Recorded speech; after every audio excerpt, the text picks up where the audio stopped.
오늘 예수님이 물세례를 받으시고 또 성령의 역사로 통하여 일하심에 있는데 또 예수님의 족보를 누가복음에서 기록되어 있는 것을 봅니다. 예수님이 물세례를 받으시다. 하나님의 아들인데 물세례를 받으시거든요. 물세례를 받는다는 것은 죄 사함을 받는 거거든요. 근데 죄 사함을 예수님 죄가 없으신데도 이 물세례를 받으시면서 제 삶의 일을 감당하고 계셔요. 이게 하나님 보시기에 좋은 모습으로 걸어가는 거예요. 하나님은 예수님이 이 땅에 인간의 몸으로 왔다는 것은 모든 인류의 죄를 짊어지고 가실 분이잖아요. 그러니까 예수님 자체는 원래 죄가 없으신데 내가 해야 될 사역이 모든 인간의 죄를 짊어지시고 가시는 분이기 때문에 예수님은 그 죄인의 대표로 예수님은 세례를 받으시는 거예요.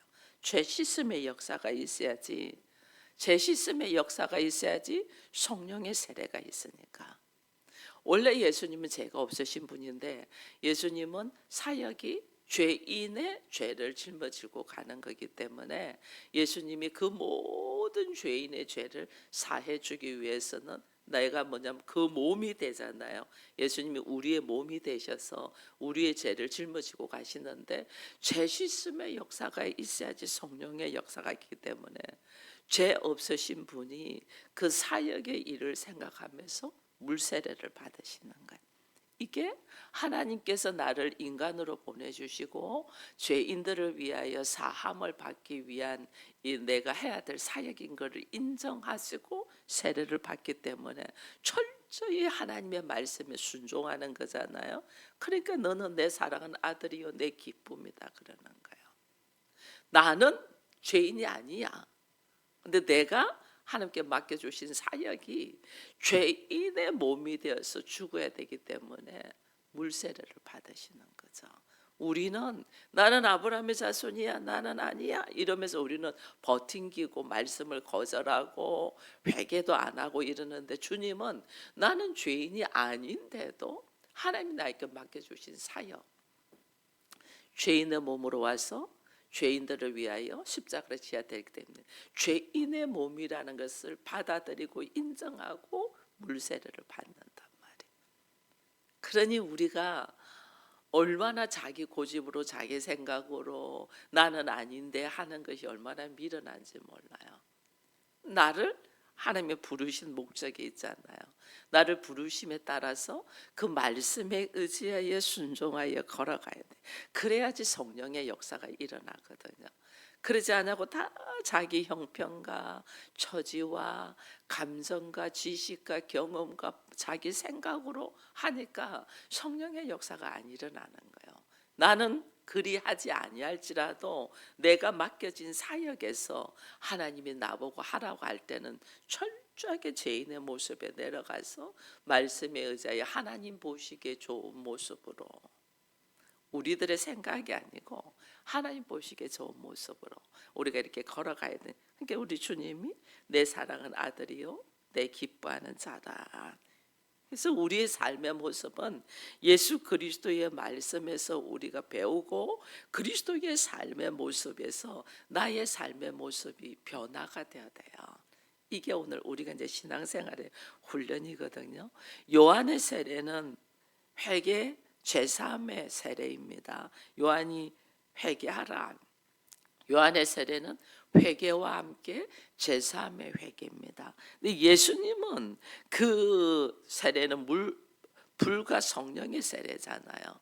그래서 완전 다른데도 예수님이 물 세례를 받으셨다. 이게 굉장히 중요한 거예요. 예수님이 우리의 삶 속에 나는 괜찮아. 나는 기도해서 나는 말씀으로 살아. 나는 어때 하지만은 사실은 하나님은 우리 가정을 교회로 세우기 위하여 나를 선택했잖아요. 그러면 우리 가정의 가족들이 아직 죄사함의 은혜를 받지 못했고 말씀 속으로 못 들어오고 예수를 모를 때는 그들의 몸이 되어서 내가 하나님 앞에 헌신하고 순종하고 걸어가는 거예요. 그래야지 우리 주님이 우리의 몸이 되어서 철저하게 세례를 받고 십자가를 지신 것처럼 우리도 어떻게 해요? 우리 가족에. 그러니까 저도 마찬가지죠. 서울 기쁨의 교회. 저는 얼마든지 자유할 수 있거든요. 하나님 저를 훈련시켰기 때문에. 뭐 바울처럼은 아니겠지만은 바울이 그랬잖아요. 자기는 모든 것이 가하고 그러나 모든 것을 절제한다 그러거든요. 우리 마찬가지예요. 성령으로 말미암아 하나님의 자녀라는 대한 믿음의 확신을 딱 가지고 있고 어디에든지 자유할 수 있지만은 하나님 나에게 맡겨주신 사역이 있잖아요. 이 사역 안에서 내가 모든 것을 절제하는 거죠. 그렇게 되는 거예요. 그래서 우리가 나에게 맡겨주신 사역을 우리 주님이 이제 주님께 맡겨준 사역에 십자가를 지시는 거잖아요. 십자가를 지시면서 우리 주님 하신 것이 다 이루었다 이거였잖아요. 다 이루었다. 우리 주님이 어떻게 자유의 몸으로 성천하시죠. 성천하시고 또 우리 주님이 우리에게 내가 속히 너에게 오겠다 했으니까 어떻게 하여 성령으로 우리 안에 역사하시죠. 들어오시죠. 저 역시도 마찬가지예요. 저에게 맡겨주신 이 사역이 있으니까 사역하는 동안에 모든 것이 가하나 모든 것을 절제하죠. 내가 이 사역을 딱 마치면 하나님 앞에 내가 이 사역을 마치면서 내려놓으면 모든 거에 자유할 수 있다니까요. 나에게 맡겨주신 사역들이 있다니까요. 그 나에게 맡겨주신 사역을 할 때는 누구하고 비교를 하면 안 돼요.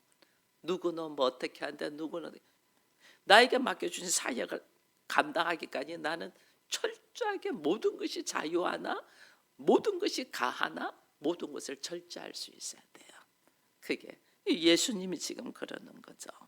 세례를 통하여 우리들의 옛사람은 죽고 새로운 사람으로 태어나는 거죠. 이게 거듭남이라고 제가 이야기했습니다. 근데 예수님이 인간을 대신하여 십자가를 지시고 부활의 몸으로 가기까지 철저하게 사역을 감당하시는 것을 보시잖아요. 그래서 그 사역의 감당이 나에게 우리 가족들 하나님이 우리 가정을 교회로 세우시고 교회의 이름을 줬잖아요. 예를 들면 뭐 송파 기쁨의 교회, 가정의 기쁨으로 충만하기까지 철저하게 절제하며 하나님 보시기에 좋은 모습으로 그렇게 걸어가는 거죠. 뭐 하나 되는 교회 그렇게 되면 그 가족이 하나 되기까지 철저하게 자기는 절제해야 돼. 절제하고 하나님 보시기에 좋은 모습으로 걸어가야지 하나가 되는 거예요. 그래서 그런 것들을 우리가 알고 하나님이 나에게 내가 세례를 통하여 예수와 함께 죽고 또 예수와 함께 내게 살아나서 하나님 나에게 주신 새 생명을 가지고 걸어가는 거죠.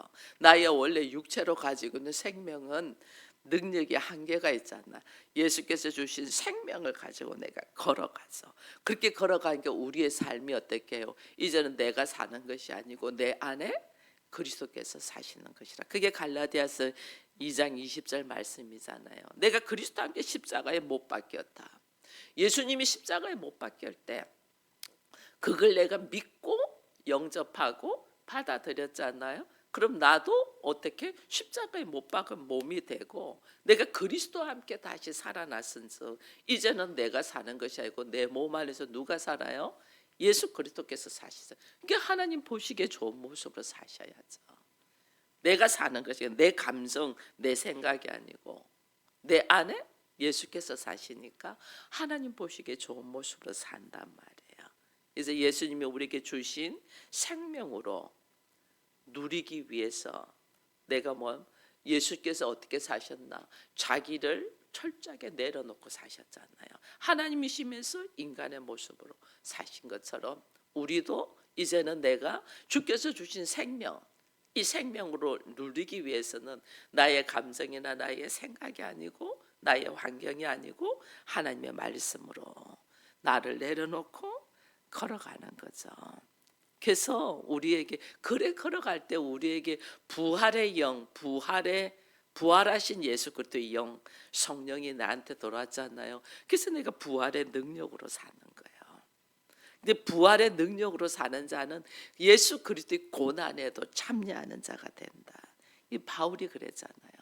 늘 자기가 죽음, 그 예수님의 죽음을 본받아서 어찌하든 간에 부활의 삶을 내가 살기를 바란다 그랬거든요. 그래서 내가 날마다 죽노라 이랬거든요. 날마다 자기를 내려놔야 돼요. 이 죽는다는 것은 자기의 육적인 생각을 내려놓고 하나님의 말씀에 의지하여 순종하여 걸어가는 거거든요. 이게 내가 내 안에 그리스도의 영이 들어와 있다는 증거예요. 그래서 말씀이 딱 떨어질 때 그 말씀대로 순종하냐 아니면 자기 환경과 생각대로 이걸 뒤집어 엎냐 이것만 봐도 그 사람 안에 부활의 영이 들어와서 그가 생활하느냐 아니면 여전히 자기의 옛사람의 모습으로 사느냐가 이게 보이는 거예요. 그래서 우리 주님이 행함이 없으면 죽음이 믿음이다 한 것이 우리의 행함으로 뭐 구원을 받고 이러진 않아요. 근데 우리의 행함의 모습을 보면 내 안에 부활의 영이 들어와 있는지 아닌지를 알 수 있단 말이에요. 그래서 순종이 제사보다 낫다는 거예요. 내 생각 내려놓고 하나님의 뜻으로 걸어가는 거예요. 하나님의 뜻, 말씀에 의지하여. 성령으로 내 소원을 막 바라고 기도하고 이렇게 해 주십시오 하는 게 아니에요. 그걸 죽이는 거예요. 내 소원, 내 바람 이걸 죽이는 거예요. 하나님은 네가 믿음이 있냐 없냐를 보거든요. 왜 우리가 그러냐면요. 우리는 하나님은 항상 우리에게 일용할 양식을 구하려 했어요. 오늘 내가 하나님과 함께 계시면서 일용할 양식이 있으면 되거든요. 근데 우리는 10년, 20년 평생 먹고 자식한테 물려줄 것까지 있기를 원한단 말이에요. 그럼 그거는 하나님을 믿는 믿음이에요. 물질을 의지하는 거예요. 물질을 의지하는 거예요. 하나님 믿는 믿음이 없는 거예요. 하나님 믿는 믿음은 내가 오늘 아무것도 없어도 주와 함께 가면서 하나님이 어떻게 나에게 일용할 양식을 주시는가를 기대하면서 걸어가는 거예요. 근데 우리는 막 10년, 20년 있을 것을 생각하고 그게 안 되면 막 불안해 있단 말이에요. 그 하나님 믿는다는 거 아니에요. 믿음이 없다는 거예요. 하나님 지금 그걸 말씀하시는데 우리는 그걸 들을 기가 없다니까요. 그렇게 믿음 없는 사람이 그렇게 행동한다니까. 믿음 없는 사람은 10년, 20년 평생 먹을 거 자식한테 물려줄 것까지 있어야만이 내가 든든하다고 생각하거든요. 그거는 믿음이 없어서 물질을 의지하는 사람의 모습이고, 믿음이 있는 사람은 오늘 나 안에 예수가 있잖아요. 생명의 영이 있잖아요. 그 생명의 영을 통하여 내 소원이 아니고 날마다 내가 세상적으로 그렇게 생각하는 걸 내려놓고 말씀에 의지하여 예수 그리스도를 붙들고 걸어가냐는 거예요. 내 눈에 아무 증거 아니 보여도 주님만을 믿으면서 늘 그러며 그렇게 사냐는 거예요. 근데 내 안에 그 믿음이 아닌 것을 지금 하나님께서 회개하라는데 우리는 그걸 못 듣는 거죠. 그걸 들을지를 못하는 거죠. 그래서 오늘 안타까움으로 우리가 걸어가는 거예요. 그래서 예수님이 22절에 보니까 성령의 세례를 이제 받으십니다. 여러분, 성령은 눈에 보이지 않습니다. 하나님이기 때문에 우리가 볼 수가 없습니다. 그러나 하나님께서 이 성령의 실체를 있다는 것을 우리로 하여금 알게 하기 위하여 여기 보니까 오늘 비둘기 같은 형체로 이렇게 돼 있는 거예요. 우리가 볼 수 없어요. 다른 성경에는 보면 급하고 강한 바람같이 이렇게 나오잖아요. 불의 혀같이. 하나님의 역사는 성령의 역사인데 이 성령의 역사가 우리 눈으로 하나님을 볼 수가 없죠. 그러나 그 성령을 받는 사람은 확연하게 안단 말이에요. 확연하게. 갑자기 내 혀가 내가 원하는 대로 말이 되지 않냐고 방언이 터지고, 갑자기 내 영적인 눈이 열려가지고 그동안 알지 못한 것을 보게 되고, 갑자기 이 사람과 저 사람의 우리가 10길 물속은 알아도 한 길 사람의 마음을 모르는 것이 인간이거든요. 근데 내 안에서 그 사람의 이 마음과 영혼이 쫙 보여. 이거는 뭘로 설명할 거냐고요. 성령의 역사죠. 성령의 역사. 그 성령의 역사가 우리에게 온단 말이에요. 그것을 사람들이 모르니까 예수님이 세례를 받으면서 성령의 역사가 쫙 일어나는데 그걸 사람들이 모르니까 비둘기 같은 형체로 이야기를 하는 거예요. 성령이 우리 안에 탁 들어오면요, 그동안은 몰랐던 하나님을 알게 되고 그 하나님의 사랑을 고백하게 돼요. 성령이 내 안에 탁 들어오면 그동안에 그렇게 오해하고 미워했던 사람이 하나님께서 어떻게 내 안에 불쌍한 마음을 주셔서 그를 품게 되고 사랑하게 돼요. 성령이 내 안에 들어오면 그동안에 우리 안에 판단이 있잖아요. 이렇게 반듯하게 선 사람, 이렇게 환경이 좋은 사람, 이런 쪽으로 우리는 마음이 가거든요. 근데 성령이 임하면 도무지 생각조차 못했던 고독한 사람, 외로운 사람, 이 아무도 들춰보지 않는 사람한테 하나님이 얼마나 사랑하면서 보는가를 보인단 말이에요. 그래서 사람을 바라볼 때 우리는 외모로 바라봐요. 우리는 사람을 외모로 조건 좋고 환경 좋고 모든 것을 갖고 있는 사람. 근데 하나님은 그렇지 않더라니까요. 제가 과거에 목회자들 한 5천 명 정도 모여서 집회를 하는데 그 목사님들 사모님 오셨어요. 제가 그곳에서 같이 있는데 제가 성령을 받아버린 거죠. 그래서 그 단에 올라가서 성령의 역사로 막 춤을 추는데 갑자기 하나님 저보고 내려가서 사람들하고 같이 손잡고 추라는 거예요. 그래서 사람 내려가서 목사님 사모님 손 다 하나하나 잡으면서 이렇게 이야기하는데 어떤 사모님이 아기를 하나 데리고 왔는데 그게 자폐증이야. 그래서 사모님 가만히 좀 있으라고 막 애를 붙들고 이래 있는 거예요. 걔는 막 지도 막 이렇게 춤추고 싶은 애인데 사모님이 계속 부끄러운 거죠. 그 아이가 뭐 어디로 튈지 모르니까. 근데 제가 하나님이 그 아이를 보는 순간 얼마나 그 아이를 사랑하는가를 보게 하시는 거예요. 그 아이의 손을 잡고 춤을 추면서 하나님이 너를 사랑하신단다. 그 집회 끝날 때까지 그 아이 저 옆에 있었어요. 저랑 놀았어요. 근데 하나도 말썽 안 부렸어요. 그 사모님은 어찌할 줄 모르는데 저는 하나님이 너무너무 당신보다 이 아이를 더 사랑하는 것이 밝히 보이는 거예요. 사모님은 계속 아이를 막 부끄러워가지고 막 하나님은 그 아이를 지금 여기 있는 모든 사람보다 그 아이를 사랑하는 것이 보이는 거예요. 이게 우리와 하나님의 다른 모습이에요. 우리는 반듯하고 환경이 좋고 모든 것이 갖춰진 사람을 좋아하지만 하나님은 이게 오늘 우리와 하나님과 있어요. 성령 받으면 사람한테 마음이 가는 것이 달라요. 내가 성령 받기 전에는 다 조건 좋은 사람이죠. 성령의 역사가 임하면 조건과 환경이 아니에요. 그 영혼을 하나님이 얼마나 사랑하는가 이게 보이는 거예요.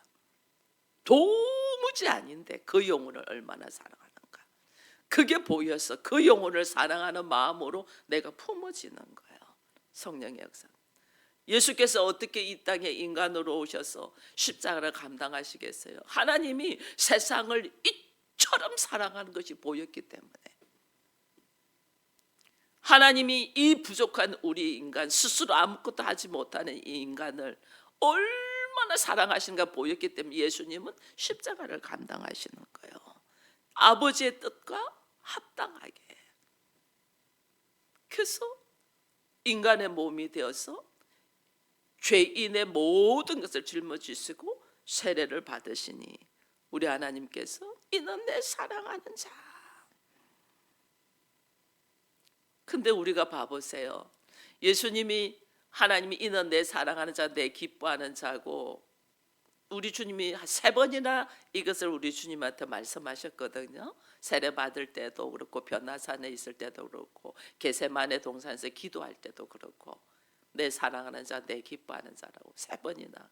근데 그렇게 사랑하시고 기뻐하시고 함께 하시는 그 예수의 삶이 얼마나 고통과 고난과 환난이었어요.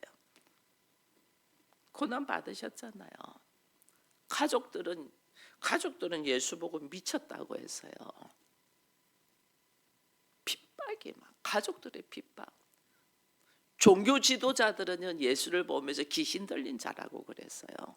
귀신 들린 자. 심지어 제자들도 예수가 십자가를 지면서 고난 받을 때 다 도망갔어요. 뭐 베드로는 여러분들 너무 잘 알잖아요. 도망가다 못해 예수를 부인하고 저주까지 한 사람이잖아요. 하나님의 기뻐하고 하나님의 사랑하는 자인데, 인간은 그가 고난을 받고 힘들면 어떻게 하냐? 다 손가락질하고 버린다니까요. 떠난다니까요. 이걸 볼 수 있는 눈은 인간의 눈으로는 하나도 볼 수 없어요. 오직 성령의 역사로 볼 수 있는 거예요. 그 우리는 좀 더 큰 것, 좀 더 좋은 것, 좀 더 멋있는 것, 좀 더 내가 폼이 날 것, 있는 거에 우리는 관심이 있어요. 그러나 하나님은 처절할 만큼 하나님의 사랑하는 자. 그 예수님이 즉 갈릴리 나사렛에 계시니까 무슨 나사렛에서 선한 것이 나겠냐고 무시해버리잖아요. 이게 영적인 눈이 열린 자와 열리지 않은 자의 확연한 차이점이에요. 십자가를 밑에 있던 사람들, 예수님 십자가를 지실 때 십자가의 밑에 있는 사람들 예수님은 벌레 취급했잖아요. 야, 네가 하나님의 아들이면 나는 하나님이야. 야, 내려와봐. 그러면 우리가 믿을게. 얼마나 조롱했는지 몰라요. 그러나 우리 예수님은 내가 누구인가의 정체성, 하나님의 아들, 이게 대한 확신이 딱 있으니까 어떤 고난도 핍박도 환난도 극복하시잖아요. 십자가를 지시잖아요. 오히려 그 십자가를 지시면서 아버지여, 저들이 하는 것을 알지 못하니 저들의 죄를 사하여 달라고 하시잖아요. 이게 성령의 역사로 일어나는 거예요. 여러분, 그게 얼마나 우리가 내 안에 그리스도의 생명인 부활의 영인 성령이 내 안에 들어와 있어야 되는가를 우리가 보는 거예요. 성령이 없으면 얼마나 자기 생각대로 자기 환경대로 보는지 몰라요. 성령의 역사, 그 주하고 그 남유하고 그 가진 거 없는 자를 하나님 불쌍히 여기셔서 일으키시잖아요. 이게 성령으로 말미암아 일어나는 역사거든요. 그래서 우리 서울 기쁨의 교회 이 새벽을 깨우며 말씀을 사모하는 여러분들은 성령의 세례를 받기를 축원드립니다. 성령의 역사가 열려야만이 하나님의 복이 어떻게 움직이는가 보이는 거예요. 여러분, 예수님이 세례를 받으시는 이 장면 뒤에 왜 이 족보가 나와 있겠어요? 이 족보가, 우리는 이제 흔히들 말합니다. 마태복음과 누가복음에서 나오는 족보는 좀 다르고 하나는 요셉의 족보고 하나는 마리아의 족보다, 이런 식으로 흔히들 이야기를 합니다. 근데 족보가 확연하게 질이 다른 것을 우리는 발견을 해야 돼요. 마태복음은 아브라함과 다윗의 자손 예수 그리스도의 그 아브라함으로부터 시작을 됩니다. 그죠? 근데 지금 누가복음은 밑에서부터 올라가 가지고 어디까지 가죠? 하나님까지 갑니다. 이 이유도 있죠. 왜? 마태는 유대인들한테 복음을 증가한 게, 유대인들은 우리가 아브라함의 자손이야 대한 자기들의 자존감, 그죠? 이게 있잖아요. 예수가 누구냐, 아브라함의 자손이야라는 걸 말해줘야 되기 때문에 그 아브라함부터 시작됩니다. 근데 누가는 이방인에게 복음을 전가하잖아요. 누가복음과 사도행전이니까 이방인들은 아브라함의 자손이라는 생각이 없는데, 아닌데 어떻게? 모든 이방인들이 하나님의 자녀이라는 것을 증거해요. 하나님까지는 올라갑니다. 모든 사람은 하나님의 자녀다. 그래서 하나님께 올라가잖아요. 하나님. 근데 하나님이 약속하신 것이 뭐냐면 다윗의 후손을 통하여 메시아가 나온다 했잖아요. 그러니까 마태복음에서도 다윗하고 솔로몬하고 쭉쭉쭉쭉 나오거든요. 근데 오늘 누가복음은 어디를 보냐면 여러분 31절을 한번 같이 읽어볼게요. 31절 같이 읽습니다. 그 위는 멜레아여, 그 위는 맨나여, 그 위는 마따다여, 그 위는 나단이여, 그 위는 다윗이라. 다윗의 아들, 마태복음은 다윗의 아들 솔로몬으로 해서 솔로몬의 후손들이 쫙 나옵니다. 그런데 지금 누가는 다윗의 후손을 솔로몬을 안 쓰고 나단으로 씁니다. 솔로몬의 형입니다. 다윗이 여인들이 많잖아요. 아내가 많잖아요. 나단으로 씁니다. 왜? 다윗의 후손으로서 메시아가 온다는 다윗까지는 분명했는데 다윗의 후손이 솔로몬의 후손이냐 나단의 후손이냐 완전 달라요. 다윗의 아들 솔로몬으로 이어지는 메시아. 근데 성경 보면요, 여러분 예레미야 22장을 한번 찾아봅니다. 예레미야 22장 30절 한번 가보세요. 예레미야 22장 30절.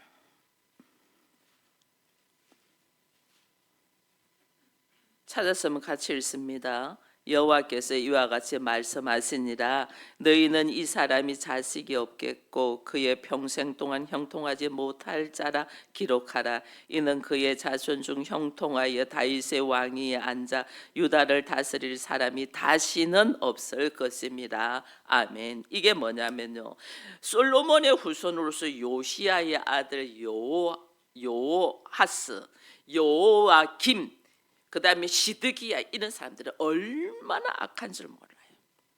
성경을 찢고 불에 태우고 주의 종도를 가두어서 죽이고 성전에서 우상을 숭배를 하면서 음란 제도를 지어버린 거예요. 완전 솔로몬의 후손들, 요시야 이후의 아들들, 말할 수 없는 행동들을 해요. 성전에서. 그 하나님이 어떻게 하냐면 이 예레미야를 통하여 하나님이 선포하는 거예요. 여호와께서 이와 같이 말씀하신다. 너희들 앞으로 형통하지 못할 것이고 다윗의 왕위에 앉아 유다를 다스릴 사람이 다시는 나타나지 않을 것이다. 솔로몬의 후손의 자녀예요.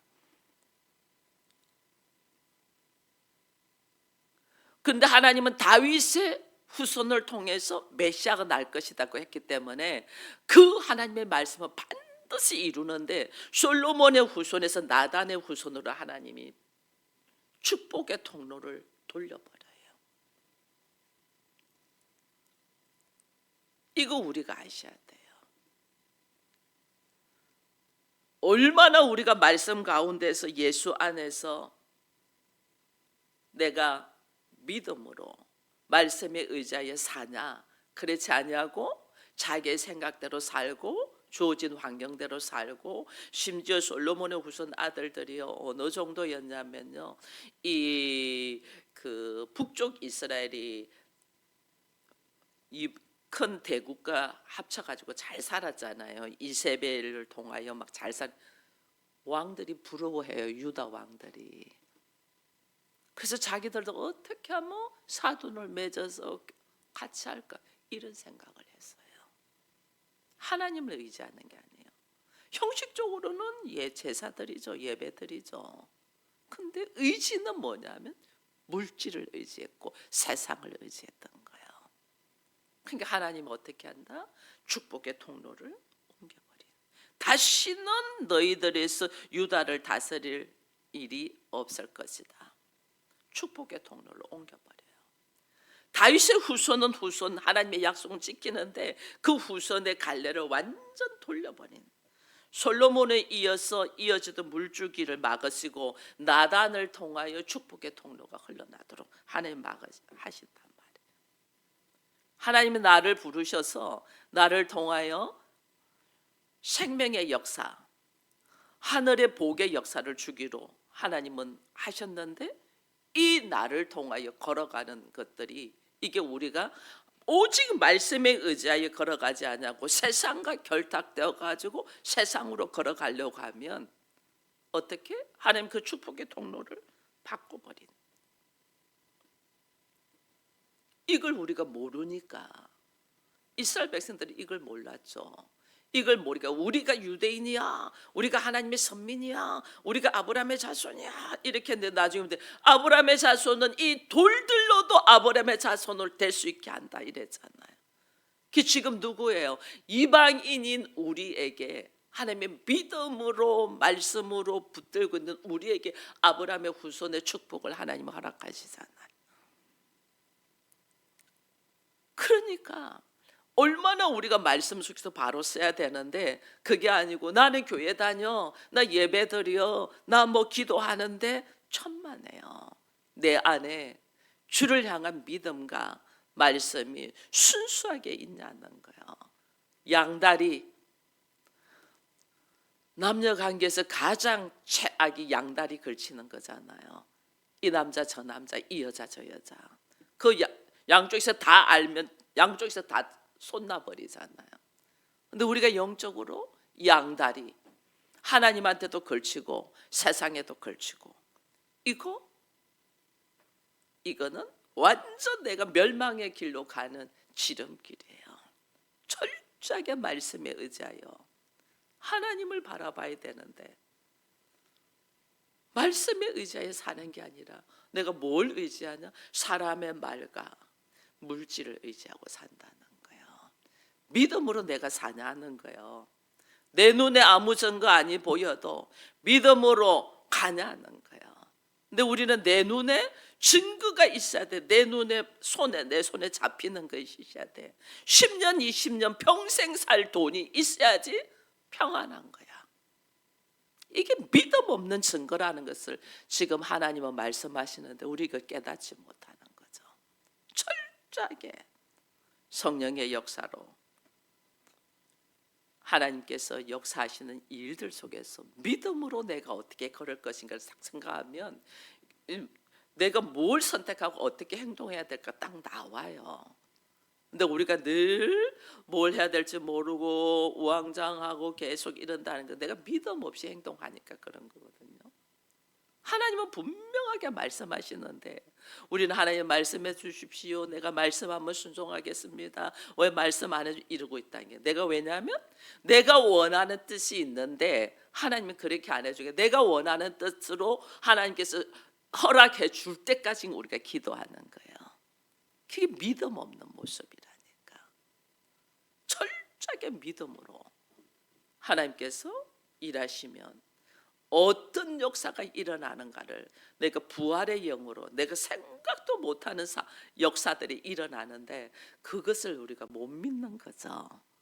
여전히 손에 잡히고 눈에 보이고 여전히 자기 생각 안에 있는 이 믿음 없는 모습을 이 아침에 주님 앞에 회개하면서 하나님의 이 일하심을 경험되며 기뻐하며 찬양하는 또 한 날이 되기를 축원드립니다. 기도하겠습니다. 하나님 감사합니다.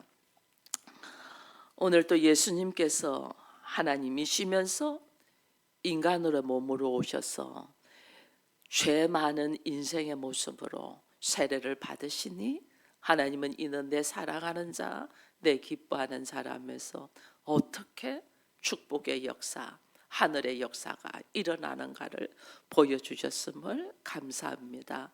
여전히 자기 생각 안에 환경 안에 머물러 있는 우리를 불쌍히 여기시고 믿음의 걸음을 할 수 있도록 믿음의 선물을 더하시고 성령의 역사로 걸어갈 수 있도록 내 안에 있는 믿음 없는 모습을 회개하고 성령이 내 안에서 역사하심으로 하나님의 나라를 볼 뿐 아니라 누리는 우리 모두가 되게 하여 주옵소서.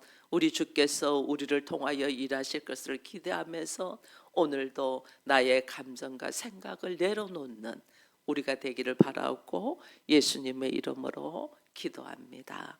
아멘.